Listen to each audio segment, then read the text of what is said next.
سانپ اور مور نے ایسا کیا کیا جو جنت سے نکالے گئے؟ السلام علیکم۔ آج میں آپ کو اس ویڈیو میں بتاؤں گی کہ اللہ پاک نے سانپ اور مور کو جنت سے کیوں نکالا۔ ان دونوں نے ایسا کون سا گناہ کیا تھا کہ اللہ پاک نے ان کو جنت سے نکال دیا اور انہیں بدصورت بنا کر زمین پر نازل کر دیا۔ سانپ اور مور جنت سے آئے ہوئے جانور ہیں۔ جنت میں گھومنے پھرنے اور کھانے پینے کو بہت کچھ تھا، لیکن جنت میں اکیلے اور تنہا ہونے کی وجہ سے حضرت آدم علیہ السلام اداس رہتے تھے۔ تو اللہ تعالیٰ نے حضرت آدم علیہ السلام کی بائیں پسلی سے حضرت بی بی حوا علیہ السلام کو پیدا کیا، اور یوں حضرت آدم علیہ السلام بی بی حوا علیہ السلام کا ساتھ پا کر خوش ہو گئے، اور وہ دونوں جنت میں خوش رہنے لگے۔ اللہ تعالیٰ نے ان سے ارشاد فرمایا کہ تم دونوں جنت میں جہاں چاہو کھاؤ پیو، گھومو پھرو، لیکن خبردار اس درخت کے قریب مت جانا اور نہ ہی اس کا پھل کھانا۔ اگر تم نے ایسا کیا تو تم ظالموں میں سے ہو جاؤ گے۔ سانپ اور مور بھی اس وقت جنت میں رہتے تھے، اور وہ دونوں جنت سے باہر آیا جایا کرتے تھے۔ اس وقت سانپ کے پیر بھی تھے اور سانپ کے منہ میں ابرک کی بہت اچھی خوشبو آتی تھی، اور مور جتنا خوبصورت دکھائی دیتا ہے اور جنت میں اس سے بھی کہیں زیادہ خوبصورت ہوا کرتا تھا۔ جب وہ جنت میں رہتا تھا تب مور کے پاؤں بھی بہت زیادہ خوبصورت ہوتے تھے۔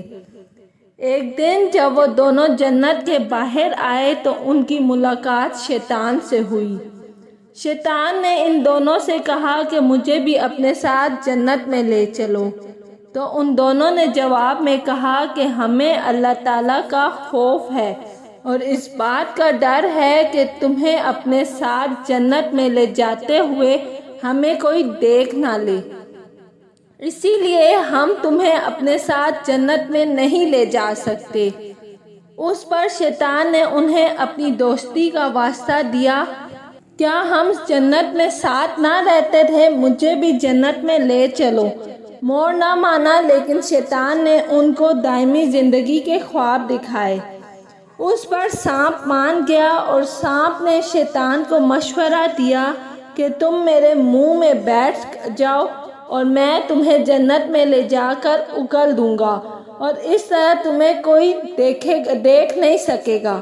سانپ نے شیطان کو منہ میں بٹھا کر جنت میں لے جا کر اگل دیا۔ اس طرح شیطان دوبارہ جنت میں داخل ہونے میں کامیاب ہو گیا۔ شیطان نے جنت میں حضرت آدم علیہ السلام اور بی بی حوا علیہ السلام سے ملاقات کی اور ان سے کہا، میں تمہارا خیر خواہ ہوں، تم دونوں نے جنت میں ابھی تک اس پھل کو کیوں نہیں کھایا؟ اس پر دونوں نے شیطان سے کہا کہ اللہ تعالیٰ نے ہمیں اس درخت سے دور رہنے اور اس کا پھل کھانے سے منع کیا ہے، اس لیے ہم نے ابھی تک اسے نہیں کھایا اور نہ ہی کھائیں گے۔ جب حضرت آدم علیہ السلام سو گئے اور شیطان بی بی حوا علیہ السلام کے پاس آیا اور انہیں بہکانے لگا کہ اللہ تعالیٰ نے تمہیں پھل کھانے سے اس لیے منع کیا ہے کہ کہیں وہ پھل کھانے کے بعد تم نہ مرنے والے نہ بن جاؤ اور ہمیشہ کے لیے جنت میں رہ لو۔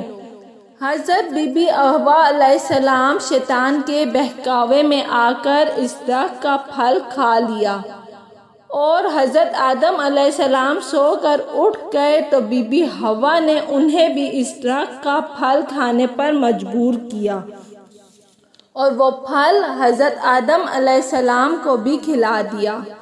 جیسے ہی دونوں نے اس درخت کا پھل کھایا تو ان دونوں کا جنت کا لباس اتر گیا۔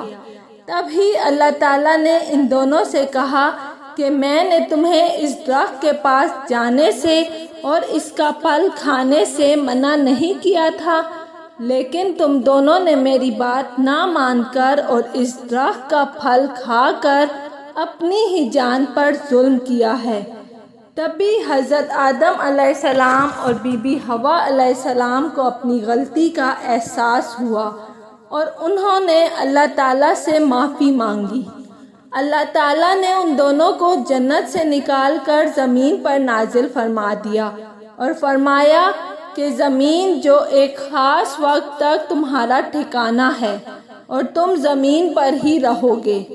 اللہ تعالیٰ نے شیطان کو جنت میں لے کر آنے پر مور کی خوبصورتی چھین لی اور جن پیروں سے وہ شیطان کو جنت میں لے کر آیا تھا انہیں بدصورت بنا دیا، اور جس سانپ نے مور کو شیطان کی مدد کا مشورہ دیا تھا اللہ تعالیٰ نے اس کے منہ سے ابرک کی خوشبو چھین کر سانپ کے منہ میں زہر بھر دیا، اور سانپ کی ٹانگیں چھین کر مور اور سانپ کو جنت کی اس خوبصورت جگہ سے ہمیشہ ہمیشہ کے لیے نکال دیا۔ آپ کو اگر ہماری ویڈیو اچھی لگی تو ہمارا چینل لائک اور سبسکرائب لازمی کریں تاکہ آپ نیو ویڈیو سے اپڈیٹ ہوتے رہیں۔